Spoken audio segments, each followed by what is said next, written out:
प्रशांत Dhawan sir के channel world affairs पे एक ब्रेकिंग न्यूज़ आई है जिसका टाइटल है FIFA bans India, Indian team will not be able to play international matches. तो ऐसा क्या कुछ हुआ है कि फीफा ने बैन कर दिया इंडिया को? पूरी न्यूज़, मेरे को कोई आइडिया नहीं इस बारे में, तो लेट्स कवर दिस वीडियो और देख इस पे अपना क्या पॉइंट ऑफ व्यू अपना देखते हैं। हाँ। और सर ने क्या कुछ इन्फॉर्मेशन दी है इसके अंदर, तो ओरिजिनल वीडियो का लिंक डिस्क्रिप्शन में है, चैनल में, तो प्लीज सब्सक्राइब। और आपका इस मुद्दे पर क्या कहना है जरूर अपना पॉइंट ऑफ व्यू शेयर करें। 1 2 3 एंड गो।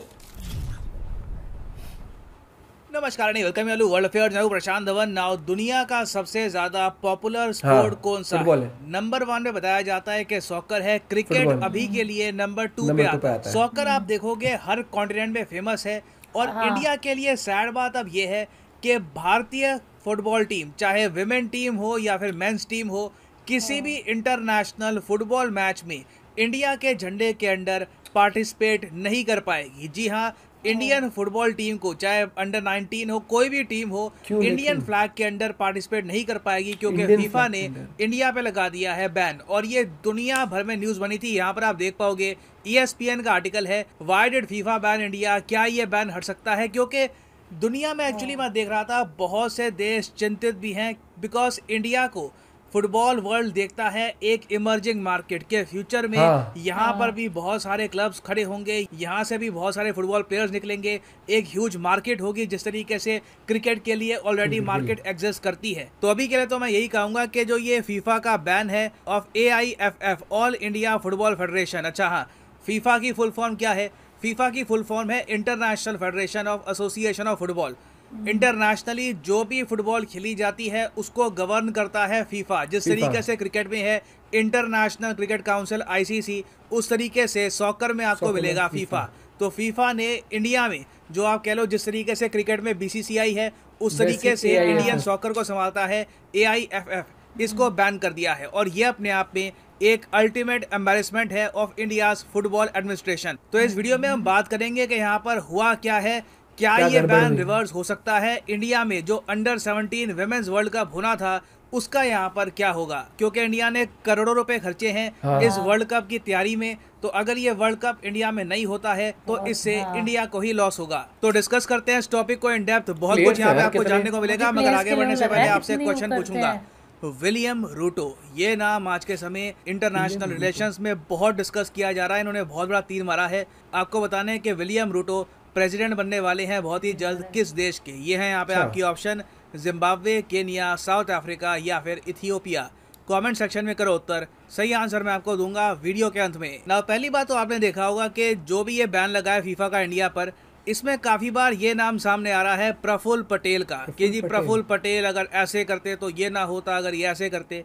पहले यहाँ पर ये जान लो कि प्रफुल्ल पटेल है कौन। ये एक इंडियन पॉलिटिशियन है, कांग्रेस पार्टी को बिलोंग करते हैं और रिसेंटली सुप्रीम कोर्ट अपॉइंटेड जो कमेटी है ऑफ एडमिनिस्ट्रेटर्स, इन्होंने आरोप लगाया है प्रफुल्ल पटेल पर कि ये सिंस आज के समय फीफा में प्लेस्ड हैं। जी हाँ, फीफा में दुनिया भर की कंट्रीज के रिप्रेजेंटेटिव्स आपको मिलेंगे, तो इंडिया की तरफ से प्रफुल्ल पटेल है। तो इन्होंने एक चिट्ठी अरेंज करवाई from FIFA threatening A ban on India. ये आरोप इन पे लगाया है कमेटी ऑफ एडमिनिस्ट्रेटर्स ने, जिसको सुप्रीम कोर्ट ने अपॉइंट किया था। अब यहाँ पर आप कहोगे वेट सब कुछ सिंप्लीफाई करके दिखाओ कि प्रफुल्ल पटेल पे अगर यहाँ पे आरोप लगाए तो आरोप कैसे लगाइए, सारी प्रॉब्लम शुरू कहाँ से हुई थी। देखो, फीफा यहाँ पर कहता है कि दुनिया भर में जो भी फुटबॉल के बोर्ड है, ठीक है, यहाँ पर ना इनको मिलनी चाहिए कंप्लीट इंडिपेंडेंस। अगर उस देश की सरकार, मान लो कोई भी देश है, फॉर एग्जाम्पल अब मान के चलते हैं इजिप्ट है, इजिप्ट में जो इनका फुटबॉल का बोर्ड है, अगर सरकार वहाँ पे ज्यादा इंटरफेरेंस करती है तो फीफा इजिप्ट के फुटबॉल बोर्ड को भी सस्पेंड कर देगी। ये कहकर कि थर्ड पार्टी की इंटरफेरेंस यहाँ पर बहुत ज़्यादा हो रही है। हमारे हिसाब से ये फुटबॉल बोर्ड अभी इंडिपेंडेंट है नहीं, तो इसलिए इस कंट्री के बोर्ड को ही हम कर रहे हैं सस्पेंड। ये देश इंटरनेशनल फुटबॉल मैचेस नहीं खेल पाएगा। तो इंडिया के साथ भी सेम काम हुआ है। अब यहाँ पे आप कहोगे अच्छा ठीक है, इंडिया के AIFF में प्रॉब्लम हुई क्या? देखो, प्रॉब्लम यहाँ पर ये हुई थी कि प्रफुल्ल पटेल जो AIFF के प्रेसिडेंट रहे थे बहुत लंबे समय तक, ये अपनी कुर्सी छोड़ नहीं रहे थे। AIFF में ये कोई इलेक्शन नहीं करवा रहे थे और लोग इतना तंग आ गए कि सिंस ये अपनी कुर्सी छोड़ नहीं रहे कि सुप्रीम कोर्ट ऑफ इंडिया में प्रफुल्ल पटेल के अगेंस्ट काफी पिटीशन डाली गई और लोगों ने सुप्रीम कोर्ट को कहा कि क्या प्लीज यहाँ पर देखिए, एक आदमी AIFF का प्रेसिडेंट 12 साल से ऊपर बना हुआ है, ना ये इलेक्शन करवा रहा है, आप प्लीज यहाँ पर कुछ इंटरवेंशन करिए। अब सुप्रीम कोर्ट ने देखा, यहाँ पर बात तो ठीक कर रहे हैं कि AIFF में इलेक्शन होने चाहिए ताकि नया प्रेसिडेंट चूज किया जाए। प्रफुल्ल पटेल कुर्सी छोड़ नहीं रहे, तो सुप्रीम कोर्ट ने जबरदस्ती प्रफुल्ल पटेल को निकाला था एज AIFF प्रेसिडेंट। और उसके बाद सुप्रीम कोर्ट ने यहाँ पर यह कहा कि हम लोग खुद एक 3 मेंबर की कमेटी ऑफ एडमिनिस्ट्रेटर्स बना रहे हैं, जिसको लीड करेंगे फॉर्मर जज AR डावे। और इनका काम है इंश्योर करना कि AIFF में जो भी प्रॉब्लम आ रही है इलेक्शन को लेकर, यहाँ पे ट्रांसफर ऑफ पावर को लेकर, इसको ये सुलझाएं। नाउ जब सुप्रीम कोर्ट ने इंटरवेंशन करी तो फीफा ऑटोमेटिकली अलर्ट हो गया था। मैंने आपको बताया था कि फीफा चाहता नहीं है कि किसी भी कंट्री का जो फुटबॉल बोर्ड है वहाँ पे थर्ड पार्टी कोई भी इंटरवेंशन करे।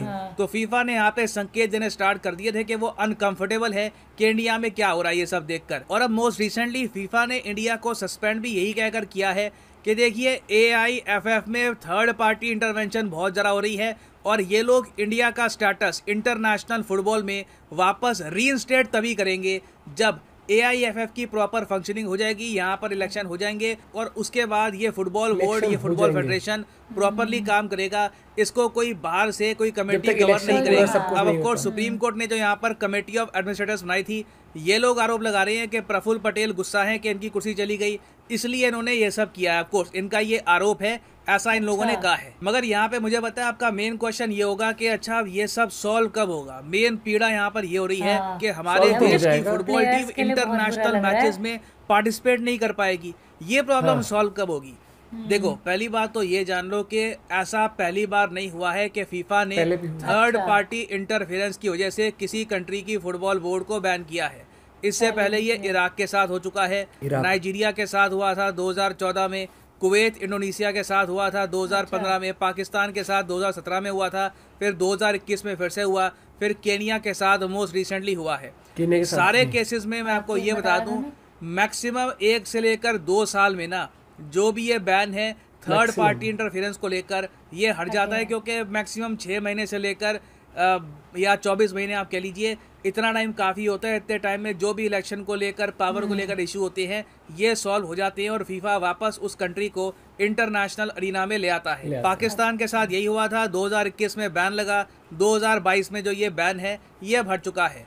अभी मोस्ट रिसेंटली जो ये बैन है ये केनिया और उसके बाद इंडिया पे लगा है। तो कोई बड़ी बात नहीं है कि इंडिया पर भी जो अभी ये बैन लगा है बहुत ही जल्द हट जाए। क्योंकि इशू देखिए यहाँ पे ऐसा नहीं है कि कुछ मतलब डोपिंग का इशू है या फिर कुछ बहुत सीरियस बात है।